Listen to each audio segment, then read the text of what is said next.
ပရိသတ်များအားလုံးပဲမင်္ဂလာပါရှင်။ကျမတို့ရဲ့ရန်ကုန်တုံဆိုင်ကာတွန်း channel လေးမှာပြန်လည်ကြိုဆိုလိုက်ပါရရှင်။ဗီဒီယိုလေးမကြည့်ခင်မှာ VPN လေးဖွင့်ပြီးကြည့်ပေးကြဖို့မြစ်တာရက်ခံအပ်ပါရရှင်။ဒီကနေ့ပရိသတ်တွေကိုတင်ဆက်ပေးသွားမယ့်ပုံမြင်လေးကတော့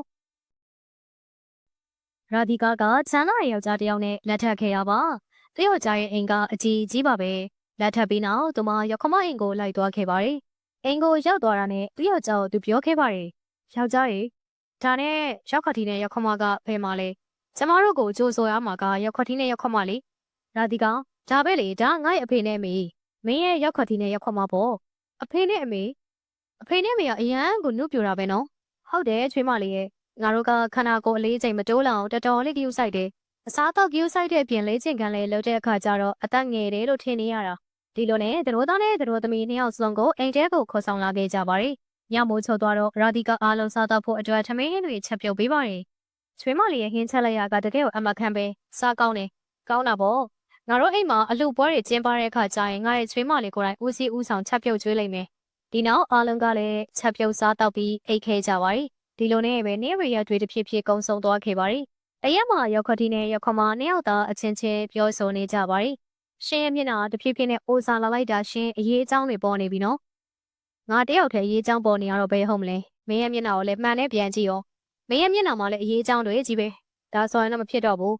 ငါတို့အမြန်ဆုံးအိမ်မှာအလှပွဲအကြီးကြီးကျင်းပမှကိုဖြစ်တော့မယ်နောက်နေ့ရောက်ရှိသွားခဲ့တဲ့အခါမှာတော့ချွေးမလေးရေနောက်တစ်ပတ်တနေ့ငွေ့နေကြရင်အိမ်မှာအလှပွဲအကြီးကြီးလုပ်ဖို့အတွက်စီစဉ်ထားတယ်ထမင်းတွေအားလုံးကိုတော့နေတယောက်တည်းချက်ရမယ်နော်ရပါတယ်မေရဲ့ကျမချက်ပေးမယ်ရာဒီကအရင်နေ့ကစပြီးအိမ်မှာအလှပွဲရှိတဲ့အတွက်ကြောင့်မို့လို့ပြင်ဆင်ခဲ့ပါတယ်တရက်မှာတော့သူမဈေးသွားပြီးအိမ်ကိုပြန်လာနေခဲ့ပါတယ်ဒီအချိန်မှာရက်ကွက်ထဲကအမျိုးသမီးတွေကိုတွေ့ရတဲ့သူလည်းစကားပြောမယ်ခင်မင်းရင်းနှီးမှုရအောင်ဆိုပြီးတော့သွားလိုက်ပါတယ်အန်တီနောက်တစ်ပတ်ကျရင်တော့ကျမတို့အိမ်မှာအလှပွဲကြီးလုပ်ဖို့အတွက်ရှိပါတယ်အားလုံးလာခဲ့ကြပါအောင်နော်အလှပွဲကြီးဆိုတဲ့အတန်ကိုကြားတာနဲ့ရက်ကွက်ထဲကသူတွေအားလုံးလန့်ကုန်ကြပါတယ်မလာဘူးနေကြအိမ်ကိုငါတို့မလာဘူးရက်ကွက်ထဲကသူတွေလည်းဘယ်သူမှလာကြမှာမဟုတ်ဘူ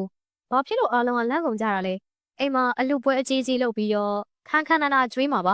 ါဒီမှာနေရမိသားစုနဲ့ပတ်သက်တဲ့ကိစ္စတွေငါတို့ပြောခွင့်မရှိဘူး။နင်ဒီကနေသွားလိုက်တော့ရာဒီကလည်းဒီလိုစကားတွေကြားခဲ့ရတဲ့အခါမှာအံ့အားသင့်သွားခဲ့ပါတယ်။သူမလည်းအိမ်ကိုပြန်လာခဲ့လိုက်ပါတယ်။အိမ်ကိုပြန်လာခဲ့ပြီးတော့သူ့ရဲ့ယောက်ျားရောက်ခတိရောက်ခမတို့ကိုဒီအကြောင်းပြောပြပါတယ်။အဖေနဲ့အမေပြီးတော့ဗစ်ကရမ်ကြီးကျမရောက်ခွက်ထဲကသူတွေကိုအိမ်မှာအလှပွဲရှိလို့လာပါဆိုပြီးတော့ဖိတ်ခဲ့တယ်ဒီလား။ဒါပေမဲ့သူတို့ကအိမ်မှာအလှရှိတယ်ဆိုတဲ့စကားကိုကြားတာနဲ့လမ်းပြန့်ကုန်ကြတာ။ပြီးတော့အလှပွဲကိုလည်းမလာနိုင်ဘူးဆိုပြီးတော့တခါပြောလိုက်ကြတယ်။ဒါပေါ့ချွေးမလေးရဲ့သူတို့ဘယ်လာကြမလဲငါတို့ကမျိုးနဲ့ယိုနဲ့ဒီနေရာမှာနေထိုင်ခဲ့ကြတာပြီးတော့ငါတို့ဘိုးဘွားဘီပင်အစဆက်အရန်ကိုချမ်းသာလာခဲ့ကြတာငါတို့ရဲ့အင်ကြီးကိုကြည်စမ်းဘလောက်တောင်မှကြီးလိုက်တယ်လေတရက်ကွက်လုံးမှာငါတို့ကိုကြော်နိုင်တဲ့သူတရားမှမရှိတဲ့ခါကျတော့အားလုံးကမနာလို့ဖြစ်နေကြတာအဲ့တဲ့တွေအတွက်စိတ်ပူမနေနဲ့အဲ့တဲ့တွေကိုတော့ငါခေါ်လာခဲ့မယ်ချက်ပြုတ်စရာရှိတာကိုနင်းကိုယ်တိုင်ချက်ပြုတ်ထားလိုက်ဒီလိုနဲ့တနေ့ငွေနဲ့ရောက်ရှိသွားခဲ့တဲ့အခါမှာရာဒီကထမင်းဟင်းတွေချက်ပြုတ်ပြင်ဆင်ပါရီမနက်ကလည်းညနေဆောင်တဲ့အထိတမတရားဟုတ်တဲ့ချက်ပြုတ်ခဲ့ရတာပါသူမလူတွေအများကြီးစားဖို့အတွက်အစားအသောက်တွေကိုချက်ပြုတ်နေရင်းနဲ့ပင်ပန်းနေခဲ့ပါတယ်။ခဏနေတော့ရခမဖြစ်သူမိဖို့ခံနဲ့ဝင်လာခဲ့ပါတယ်။ချွေးမလေးဘယ်လိုလဲအဆင်ပြေရလား။ထမင်းဟင်းတွေအားလုံးကျသွားပြီလား။ဒီထမင်းဟင်းတွေအားလုံးကငါတို့ရဲ့အထူးဧည့်သည်တော်တွေအတွက်ပဲတီးတန့်ချက်ထားတဲ့ထမင်း။ဒီထမင်းကိုငါတို့စားလို့မရဘူးသီလား။ကဲတော့ငါတို့မှနောက်ထပ်မိဖို့ခံတစ်ခန်းရှိသေးတယ်မလား။အဲဒီမိဖို့ခံတဲ့ကိုသွားပြီးငါတို့မိသားစုဝင်တွေစားတော့ဖို့အတွက်ဟင်းထမင်းကိုတီးတန့်ချက်လိုက်။အခုလောလောဆယ်တော့ဒီမှာရှိတဲ့အစားအသောက်တွေအဆင်ပြေရလားဆိုတာငါကြည့်မယ်။ဟုတ်ကဲ့ပါမေဒါဆိုရင်လည်းကောင်းပါပြီရှင်။သူမလည်းမိဖို့ကန်အကြီးကျယ်ကထွက်လာခဲ့ပြီးနောက်ထပ်မိဖို့ကန်နဲ့တခုရဲဝင်သွားခဲ့ပါတယ်။သူမထွက်သွားတာနဲ့ရောက်ခမဖြစ်သူကဟင်းတွေထဲမှာထူးဆန်းတဲ့စေတမျိုးရောထည့်လိုက်ပါတယ်။အခုဆိုရင်တော့ထမင်းဟင်းတွေရဲ့အရာသာကပိုပြီးတိုးသွားလိမ့်မယ်။ညမိုးချုပ်သွားခဲ့တဲ့အခါမှာရောက်ခတိဖြစ်သူကဧည့်သည်အယောက်90လောက်ကိုခေါ်လာခဲ့ပါတယ်။ဧည့်သည်တွေအားလုံးကတော့ယောက်ျားလေးပဲကြည်ပါပဲ။တန်တန်မမတောင်းတူလည်းသမားတွေပါ။သူတို့အားလုံးကိုမြင်တွေ့ကြရတော့ရာဒီကလည်းဝမ်းသာသွားပါတယ်။အဖေကျမအဖေအတွက်တကယ်ကောင်းယူရဲသီလား။အဖေကတကယ်ကိုစင်ရဲတောင်းတူလက်သမားတွေအတွက်ထမင်းဟင်းကျွေးနေရဆိုတော့ကျမလည်းချက်ပေးရတဲ့အတွက်ဝမ်းသာတယ်။ရာဒီကလည်းဟင်းတွေအများကြီးချက်ပြုတ်ထားတာပါ။အားလုံးကလည်းအာပါတရားထိုင်ပြီးစားတော့ခဲ့ကြပါတယ်။စားတော့ပြီးသွားတဲ့အခါမှာတော့ရာဒီကရဲ့ရောက်ခတိကလည်းပြောပါတယ်။ခင်ဗျားတို့အားလုံးစားတော့ပြီးပြီဆိုရင်တော့ဒီနေ့ညကျွန်တော်တို့အိမ်မှာပဲအိတ်ဆက်နားယူကြပါ။မနက်မိုးလင်းတော့မှပြန်ကြဖို့ဗျာ။အားလုံးကလည်းအိမ်ကြီးရဲ့အဲကန်ထဲမှာအိတ်ခဲကြပါတယ်။နောက်နေ့မနက်မိုးလင်း၄နာရီရာဒီကဖះရှိခိုးဖို့အတွက်အိယာကအစောကြီးထားခဲ့တဲ့အချိန်မှာတော့အဲကန်ထဲမှာဘယ်သူမှမရှိတော့ပါဘူး။သူတို့အားလုံးရုတ်တရက်ပြန်သွားကြတာလားမြန်လိုက်တာ။အိမ်တကားကိုလည်းအထဲကနေပိတ်ထားတာပဲရှိပါသေးတယ်။ရာဒီကဒီအကြောင်းနဲ့သူ့ယောက်ျားကိုသွားပြောပြခဲ့ပါတယ်။ ကျမတို့ရဲ့ဗီဒီယိုလေးကို like and subscribe လုပ်ရသေးဘူးဆိုရင်တော့လုပ်ပေးသွားဖို့တောင်းဆိုလိုက်ပါစေရှင်မသိဘူးလေရာဒီကာရဲ့သူတို့ပြန်သွားကြတာဖြစ်မှာပေါ့ဘယ်အချိန်ပြန်သွားလဲငါဘယ်လိုသိမလဲငါတော့မှအခုမှအိယာကနေထတာလေရာဒီကာကလည်းသူ့ရဲ့ရခတိနဲ့ရခမကိုဒီအကြောင်းတွေတွားမိခဲ့ပါရီအဖေနဲ့မေအလောက်သမားတွေအားလုံးမနဲ့အစောကြီးထပြီးပြန်သွားကြတာလားအမမနဲ့လေးနိုင်ဖျားရှိခိုးဖို့ထားတဲ့အချိန်သူတို့အားလုံးမရှိကြတော့ဘူးတကားကလည်းအထဲကနေပိတ်ထားတာဆိုတော့တဲရောက်များတကားဖွင့်ပေးလိုက်ကြလားသူတို့အဖေနဲ့မဘာဖြစ်လို့ဒုက္ခခံရတာလဲကျမကိုပြောပေါ့မဟုတ်တာချွေးမလေးရဲ့နေရထမင်းဟင်းတုံးကလည်းတယောက်ခဲပဲချက်ထားတာမလားအဲ့ဒါကြောင့်နင့်ကိုထပ်ပြီးဒုက္ခမပေးချင်တာနဲ့ငါတို့ပြီးအောင်လုပ်လိုက်ကြပါအခုလေပင်မနေလောက်ရောပေါ့အလုပ်သမားတွေဆိုတာကမနဲ့အစောကြီးလေးနဲ့စီးရတဲ့သူတွေရှိရလေသူတို့စောပြန်တော့မှအလုပ်တွေပြီးမှအဖေကိုယ်တိုင်ပဲတကားဖွင့်ပေးပြီးသူတို့ကိုပြန်လွှတ်လိုက်တာဒီလိုနဲ့ပဲလအနေနဲ့ကုံဆုံးသွားပါရီလအနေငယ်ကုံဆုံးသွားခဲ့ပြီးရဲ့နောက်မှာသူတို့အိမ်မှာနောက်ထပ်အလှအကြီးထပ်လုပ်ပါရီဒီတစ်ခေါက်မှာနောက်ထပ်အလုပ်သမားအသစ်တွေအများကြီးရောက်ရှိလာခဲ့ပါရီရာဒီကအဲ့ဒီနေ့မှလည်းတရက်အလုံးထမင်းဟင်းတွေပင်ပန်းချက်ပြုတ်ပေးရပါတယ်အဲ့ဒီနေ့မှလည်းလာစားကြတဲ့အလုပ်သမားတွေအားလုံးကိုအိမ်မှာပဲတိတ်ပါရီမနက်3-4နာရီထိုးပြီးဆိုတာနဲ့အလုပ်သမားတွေအားလုံးပြောက်ကုန်ကြပါတယ်တရားမှာတော့ရက်ွက်ထဲကလူတွေစကားတီတိုပြောနေတဲ့အတန်တွေကိုသူမကြားသွားခဲ့ပါတယ်တနာပါတယ်တနာစရာကောင်းတဲ့သူတွေအမြဲအလုပ်သမားအသစ်တွေသူတို့အိမ်တဲကိုဝင်သွားတယ်ဒါပေမဲ့ဘယ်တော့မှပြန်ထွက်မလာတော့ဘူးအလှအကြီးပေးနေတယ်ဆိုပြီးတော့လူတွေကိုလက်ဆဖြောက်ပြနေရလေအဲ့ဒီတထေးကြီးကိုတော့လေဖះသခင်အပြစ်ကောင်းပေးလိုက်မယ်ဒီလားဒီလိုစကားတွေကြားခဲ့ရတဲ့အခါတိုင်းရာဒီကာကိုယ်တိုင်လည်းရခတိတဲ့ရခမကိုတန်တရားဝင်လာခဲ့ပါရီတခုမဟုတ်တခုတော့ရှိနေပြီဒီအလှပွဲကြီးရဲ့နောက်ွယ်ကလှုပ်ဝက်ချက်တွေကဘာတွေလဲသူတို့ဘာတွေကိုဖုံးကွယ်ထားကြတာလဲအဲ့ဒီအလှပွဲတွေမှာဗစ်ဂရမ်ရဲ့တငယ်ချင်းတွေလည်းမလာကြဘူးရခတိရဲ့တငယ်ချင်းမိတ်ဆွေတွေလည်းမလာဘူးရခမရဲ့အိမ်ကြီးချင်းတွေလည်းမလာဘူးဆွေမျိုးတွေကိုလည်းမခေါ်ဘူးငါအိမ်ကသူတွေကိုလည်းဖိတ်ခွင့်မပေးဘူးအလုပ်သမားတွေပဲတီးတန့်လာကြတာမနဲ့မိုးမလင်ခင်သူတို့အားလုံးဘယ်ကိုပြောက်ကုန်ကြတာလဲဒါတော့ဘယ်သူမှလည်းမသိဘူးရက်ကွက်ထဲကသူတွေကလည်းထူးဆန်းတဲ့စကားတွေပြောနေကြပြီဒီကိစ္စတွေအားလုံးဘာဖြစ်နေရလဲဆိုတာကိုတော့ငါရအောင်စုံစမ်းမှဖြစ်တော့မယ်နောက်ထပ်လနိုင်ငံကြာသွားတဲ့အချိန်မှာနောက်ထပ်တစ်ချိန်အလှပွဲကျင်းပပါရီအလှပွဲမစတင်ခင်မှာရာသီကာကတော့ CCTV ကင်မရာကိုဧကန်ထဲမှာတပ်ဆင်ထားလိုက်ပါရီအလုပ်သမားတွေလည်းစားတော့ပြီးနောက်မှာတော့ဧကန်ထဲမှာပဲအိတ်ကြပါရီတစ်ဖက်မှာရာသီကာကတော့သူ့ရဲ့ဖုန်းထဲကနေဒါတွေအားလုံးကိုကြည့်ရှုနေခဲ့ပါရီညကြီးမို့ချုပ်အလုပ်သမားတွေအားလုံးအိတ်ချင်းမှုတို့နဲ့ထားလာခဲ့ကြပါရီပြီးတော့တဲ့အခါမှာတော့အင်ကြီးရဲ့အခန်းတစ်ခန်းလေးကိုအရှုပ်ဝင်သွားခဲ့ကြပါတယ်။ဒါဆိုရင်တော့သူတို့အားလုံးအိမ်ပြင်ကိုထွက်သွားကြတာမဟုတ်ဘဲနဲ့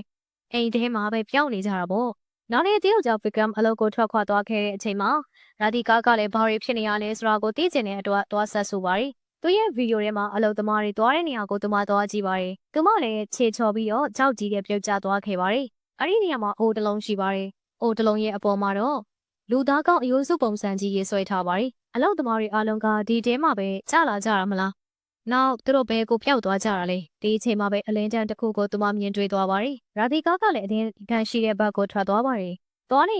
ရင်နဲ့သူမလည်းတခြားရွာတရွာကိုရောက်ရှိသွားခဲ့ပါရီဒါဆိုရင်တော့ထိုးဆောင်လိုက်တာငါတို့အိမ်ရဲ့အတွင်းပိုင်းကဖောက်ထားတဲ့ဒီကြောက်ကြီးကဒီရွာမှာလာပြီးအဆုံးသတ်တာပေါ့ဒါဆိုလို့ရှိရင်တော့အလောက်သမားတွေအားလုံးဒီနေရာကနေပြန်သွားကြတာလားဘလို့လဲငါရခမရင်ကသူတွေအားလုံးဘာဖြစ်လို့ဒီလိုလုပ်နေကြတာလဲဆိုတော့ကိုတော့ငါနားမလည်နိုင်ဘူးသူမလည်းအဲ့ဒီလိုင်ကူပေါက်ကနေပြီးအင်ကိုပြန်လာခဲ့လိုက်ပါရီသူမအိမ်ပေါ်ကိုတက်လာတာနဲ့ရခတိနဲ့ရခမနှစ်ယောက်လုံးကိုတွေ့ခဲ့ရပါရီသူမလည်းလှဝါချက်တွေပေါ်သွားတော့ကြောက်လန့်သွားတာပေါ့ချွေးမလည်းဒီထဲကိုဘာဖြစ်လို့ဝင်သွားတာလဲကျမကိစ္စတွေအားလုံးကိုအမှန်အတိုင်းသိသွားပြီးညပိုင်းအလုပ်သမားတွေအားလုံးအိတ်ချင်မှုကျိုးနဲ့ဒီကြောက်ထဲကိုပြုတ်ကျကုန်ကြတာဘာဖြစ်လို့အခုလိုမျိုးလုပ်နေကြတာလဲဆိုတာကျမကိုပြောပြပါသူတို့အားလုံးဘဲကိုပျောက်သွားကြတာလေငါတို့လုံနေတဲ့အလုပ်ကိုနေဝင်မပါနဲ့ဗဇက်ပိတ်ပြီးနေအလုပ်ကိုသားနဲ့အာယုံဆိုင်ပြီးလှုပ်ဆမ်းမှာကျမညတော့ကဒီအိမ်ထဲမှာ CCTV ကင်မရာတွေတက်ဆင်ထားတယ်ကျမစီမှာတပ်သေးဗီဒီယိုအားလုံးရှိတယ်အမှန်အတိုင်းမပြောပြဘူးဆိုရင်တော့ဒီဗီဒီယိုကိုရဲလက်တော့အပ်လိုက်မယ်မလုပ်ပါနဲ့ချွေးမလေးရဲ့ရဲလက်ထဲတော့မအပ်လိုက်ပါနဲ့အမှန်တရားတွေအားလုံးပြောပြပါမယ်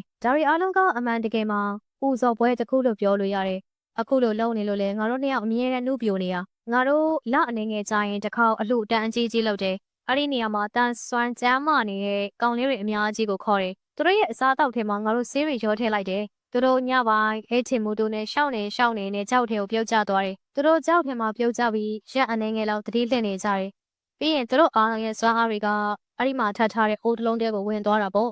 အဲ့ဒီအိုးထဲမှာရေဖြည့်ပြီးငါတို့တောက်ကြတယ်ဒါကြောင့်လည်းအမြဲတမ်းနှုတ်ပြနေရဒီနီလန့်ကိုငါတို့ကိုဆရာကြီးတစ်ပါးကပြောပြခဲ့တာမနက်မိုးလင်းအိယာကနိုးလာတော့သူတို့လည်းအဲ့ဒီလှိုင်ကူပေါက်ကနေတခြားရွာကိုသွားကြတာပေါ့ရာသီကားလည်းချက်ချင်းပဲအဲ့ဒီအိုးအမဲကြီးကိုယူပြီးမိရှုပ်ပြစ်ခဲ့ပါရီနောက်ထပ်ရက်အနေငယ်ကြာမြင့်သွားခဲ့တဲ့အခါမှာတော့သူတို့အိမ်ကိုရောက်လာပြီးထမင်းစားတောက်သွားတဲ့သူတွေအများကြီးကိုသူပြန်တွေ့ပါရီအားလုံးကအစိုးရစေယုံမှာစေယုံတက်ကူတာနေခဲ့ကြပြီးတော်တော်လေးနေမကောင်းဖြစ်နေကြတာကိုတွေ့ခဲ့ရပါရီ ဒါကြောင့်သူမအိမ်ကိုပြန်လာပြီးရခွက်တီနဲ့ရခွက်မကိုပြောခဲ့ပါတယ်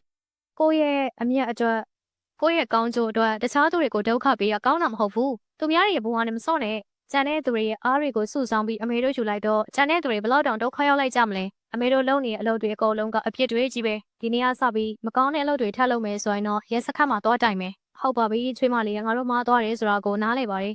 ငါတို့ကိုယ်တိုင်ကျမ်းမာခြင်းတဲ့အတွက်တခြားသူတွေကိုဒုက္ခပေးခဲ့မိတယ်ဒီနေ့ကစပြီးမလုပ်တော့ဘူးအဲဒီနေ့ကစပြီးဒါဒီကရခွက်တီနဲ့ရခွက်မပြောင်းလဲသွားခဲ့ပါတယ်နောက်တော့ပျော်ရွှင်စွာနဲ့နေထိုင်သွားခဲ့ကြပါတော့တယ်ဟုတ်ကဲ့ပါဗီဒီယိုလေးကတော့ဒီမှာပဲပြီးဆုံးသွားခဲ့ပါပြီ